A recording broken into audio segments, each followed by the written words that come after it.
శ్రీలంకతో జరుగుతున్న వన్డే సిరీస్లో టీమిండియా పర్యటన ఘోర పరాజయంతో ముగించింది. 3 వన్డేల సిరీస్లో భాగంగా బుధవారం జరిగిన ఆఖరి మ్యాచ్లో టీమిండియా 110 పరుగులు భారీ తేడాతో ఓటమి పాలైంది. చెత్త బ్యాటింగ్ టీమిండియా కొంప ముంచింది. ఈ గెలుపుతో 3 వన్డేల సిరీస్ను టీమిండియా 2-0తో ఓడిపోయింది. 27 ఏళ్ల సుదీర్ఘ నిరీక్షణ తర్వాత శ్రీలంక భారత్పై వన్డే సిరీస్ గెలిచింది. ఈ మ్యాచ్లో టాస్ ఓడి ముందుగా బ్యాటింగ్ చేసిన శ్రీలంక నిర్ణీత 50 ఓవర్లో 7 వికెట్ల నష్టానికి 248 పరుగులు చేసింది.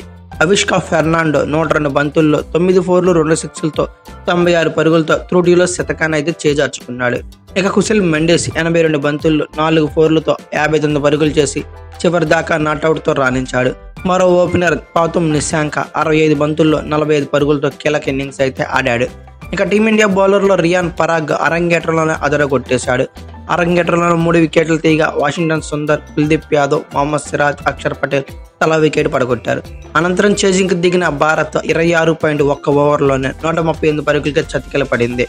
రోహిత్ శర్మ 20 బంతుల్లో 35 పరుగులు, అలాగే వాషింగ్టన్ సుందర్ 25 బంతుల్లో 30 పరుగులతో టాప్ స్కోరర్గా నిలిచారు. మిగతా బ్యాటర్లు విరాట్ కోహ్లీ ఒక్కడే 18 బంతులు 20 పరుగులు చేయగా రిమైనింగ్ బ్యాట్స్మెన్ సింగిల్ డిజిట్కి పరిమితమయ్యారు. శ్రీలంక బౌలర్లో దునిత్ వెల్లలాగే 5 వికెట్లతో సత్తా చాటాడు. 27 పరుగులు ఇచ్చి 5 వికెట్లు పడగొట్టాడు. మహేష్ తీక్షణ, జెఫ్రీ వండర్స్ తలో 2 వికెట్లు పడగొట్టారు. అజితా ఫెర్నాండోకి 1 వికెట్ దక్కింది. శ్రీలంక పర్యటనతోనే టీమిండియా హెడ్ కోచ్గా బాధ్యతలు చేపట్టిన గంభీర్ T20 సిరీస్ విజయం శుభారంభం అందుకున్నాడు. కానీ వన్డే సిరీస్లో అనూహ్య పరాజయాన్ని ఎదుర్కొన్నాడు. ఈ సిరీస్లో భారత్ బ్యాటింగ్, బౌలింగ్లో దారుణంగా ఫెయిల్ అయింది. అయితే ఈ సిరీస్ ఓటమి అనంతరం రోహిత్ శర్మ కొన్ని ఆసక్తికర మాటలు అయితే మాట్లాడాడు. తమ కంటే మెరుగైన ప్రదర్శన చేయడంతోనే శ్రీలంక విజయం సాధించిందని టీమిండియా కెప్టెన్ రోహిత్ శర్మ తెలిపాడు. T20 ప్రపంచ కప్ 2024 విజయంతో తాము రిలాక్స్ అయ్యామనే వాదన సరికాదన్నాడు. ఇది పెద్ద జోక్ అని, భారత్కు ఆడుతున్నప్పుడు రిలాక్స్ అనేది ఎప్పుడు ఉండదని స్పష్టం చేశాడు. ఈ సిరీస్లో టీమిండియా మెరుగైన ప్రదర్శన అయితే చేయలేదని అంగీకరించిన రోహిత్ శర్మ ఈ ఓటమితో ప్రపంచం ఏం అంతం కాదని అసహనం వ్యక్తం చేశాడు. తమ జట్టులోని ఆటగాళ్లు ఎన్నో ఏళ్లుగా నిలకడగా రాణిస్తున్నారని, ఈ ఓటమితో బాధపడాల్సిన అవసరం లేదని స్పష్టం చేశాడు. స్పిన్ ఆడటంలో భారత బ్యాటర్లు తరబడటంపై ఆందోళన చెందాల్సిన అవసరం లేదని, కానీ ఈ వైఫల్యాన్ని తీవ్రంగా పరిగణించాల్సిన అవసరం ఉందని, వ్యక్తిగత గేమ్ ప్లాన్స్ పై కూడా ప్రత్యేక దృష్టి పెట్టాల్సిన అవసరం ఉంది. ఈ సిరీస్లో మేము ఒత్తిడికి గురైన మాట వాస్తవం. అది T20 ప్రపంచ కప్ విజయంతో మేము రిలాక్స్ అవ్వలేదు. ఇదో పెద్ద జోక్ అని చెప్పుకొచ్చాడు.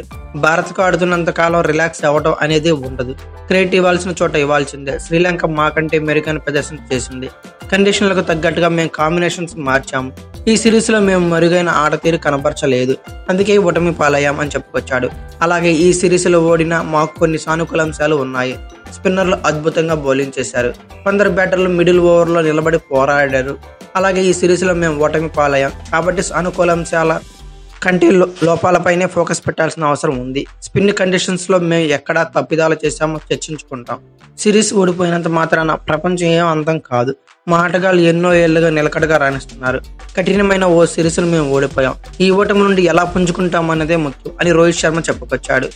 అయితే ఈ ఓటమికి మీరు అగ్రీ అవుతున్నారా? కామెంట్ బాక్స్లో పిన్ చేయండి. అలాగే ఈ వీడియో కనుక మీకు నచ్చినట్లయితే like, share, comment plus subscribe చేసుకోండి. అలాగే పక్కనే ఉన్న బెల్ ఐకాన్ నొక్కడం మాత్రం మర్చిపోకండి. Thank you for watching. Have a nice day.